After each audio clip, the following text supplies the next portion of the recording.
এই যে জুনায়েদ সাকিব বাইরিস জুলাই জাদুঘরের গেট থেকে এদিকে পার্থ ব্যর্থ গাড়ির ড্রাইভারের খুঁজে পাইতেছে না। আজ 5ই আগস্ট শুভ উদ্বোধন জুলাই জাদুঘর। সকালবেলা 9টা বাজার আগেই বাসা থেকে রওনা দিছি জুলাই জাদুঘরের উদ্দেশ্যে।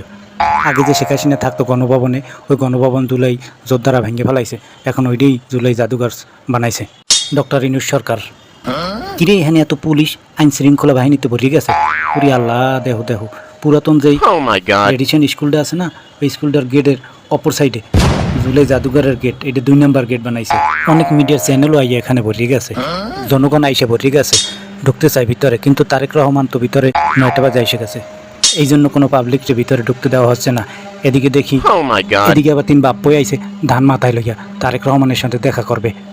একটা ফ্যামিলি কার্ড পাওয়া যায় কিনা, মিডিয়া ভাইরা আবার ছবি তুলতে আছে তার। এরপর একটু এদিকে গইলাম, দূর থেকে ভিতরের প্যান্ডেল দেখা যায় যেখানে তারেক জিয়া আছে। কিরে শুভ উদ্বোধন জুলাই জাদুঘর ব্যানার দেখতে পেলাম। তারপরে আবার একটু সামনে গইলাম, ওই যে কোনাটা দেখা যায়, ওই কোনাটায় আমি 5ই আগস্ট দাঁড়িয়েছিলাম। জিয়া উদ্যান থেকে সোজা গণভবনের সামনে দিয়ে একেবারে মোহাম্মদপুর মা ও শিশু হসপিটালের দিকে গেছে, ট্রেডিশন স্কুলটার পাশ দিয়ে।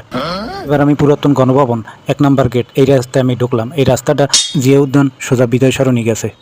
আমার বামে যে দূর থেকে গ্রিল দেখা যায়, স্বৈরাচার শেখ হাসিনার সময় ওইটা ওয়াল ছিল, ডবল ওয়াল, ওপাশে আবার পানি, কোনো মানুষ ওইটা টপকাই ওপারে যাওয়ার সমর্থ ছিল না। 5ই আগস্ট সেই ওয়াল জনগণ ভেঙে ফেলাইছে। এখন ভিতরে সবকিছু মানুষ দূর থেকে দেখা যায়, ভিতরে সবকিছু প্যান্ডেল হইতে তারেক জিয়া বক্তৃতা দিতে আছে, তাও ওই বাহির থেকে দেখতে দেখা যায়। ওই প্যান্ডেলের মধ্যে ডক্টর মোহাম্মদ ইউনূস, তারেক জিয়া, এমপি মন্ত্রীরা বসে আছে। ওই যে সাদা ব্যানারটা, ওই ডেলি গণভবনের গেট ছিল। এদিকে পুলিশ ভাইরা বসে বসে আমাদের পাহারা দিচ্ছে কি সুন্দরভাবে। 5ই আগস্ট শেখ হাসিনারে পালিয়ে যেতে দেখেছি। শেখ হাসিনা পালিয়ে যাওয়ার পরপরই গণভবন থেকে হাঁস মুরগি নিয়ে বাইরে হয়েছে আমরা 40-50 জন। তখনই তাদের বাইরে হওয়ার সাথে সাথে আমরা ভিতরে ঢুকে গেছি। ভিতরে ঢুকে কেউ সেজদায় পড়ে গেছি, কেউ আল্লাহর কাছে মোনাজাত করছি, কেউ কান্নাকাটি শুরু করে গেছি, খুশিতে, আনন্দে, উল্লাসে। ভিতরে যারা কর্মকর্তা কর্মচারী কর্মরত ছিল, শেখ হাসিনা যাওয়ার সাথে সাথে কিছু কিছু লোকজন কিছু মালসামানা, হাঁস মুরগি আরও কত কিছু নিয়ে বের হয়েছে, আর কিছু কিছু লোকজন গুছাই টুচাইয়া পাশে দাঁড়িয়ে রয়েছে। তাদের লোকজন আসবে, তারপর তারা ওই মাল নিয়ে পালিয়ে যাবে।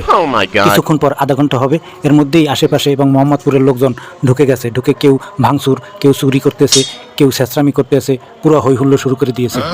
1 ঘন্টা পর ওখানের পরিস্থিতি এমন হয়ে গেছে, ভিতরের লোকও বাইরে ঢুকতে না, বাইরের লোকও ভিতরে ঢুকতে পারে না, ঠেলাঠেলি ধাক্কাধাক্কি গুতাগুতি শুরু হয়ে গেছে। ওখানের পরিস্থিতি খুব খারাপ অবস্থা হয়ে গেছে। যাক, ওসব কথা থাক, পুরনো কথা বলে আর লাভ নাই, এখন বর্তমানের কথায় ফিরে আসি। এদিকে অনুষ্ঠান শেষ, গেট ধাক্কাধাক্কি করিয়া জুনায়েদ সাকিব ভাই বাইরের দিকে বের হয়ে আসতেছে। এ হলো বড় বাটপার, ক্ষমতায় যাওয়ার আগে জনগণকে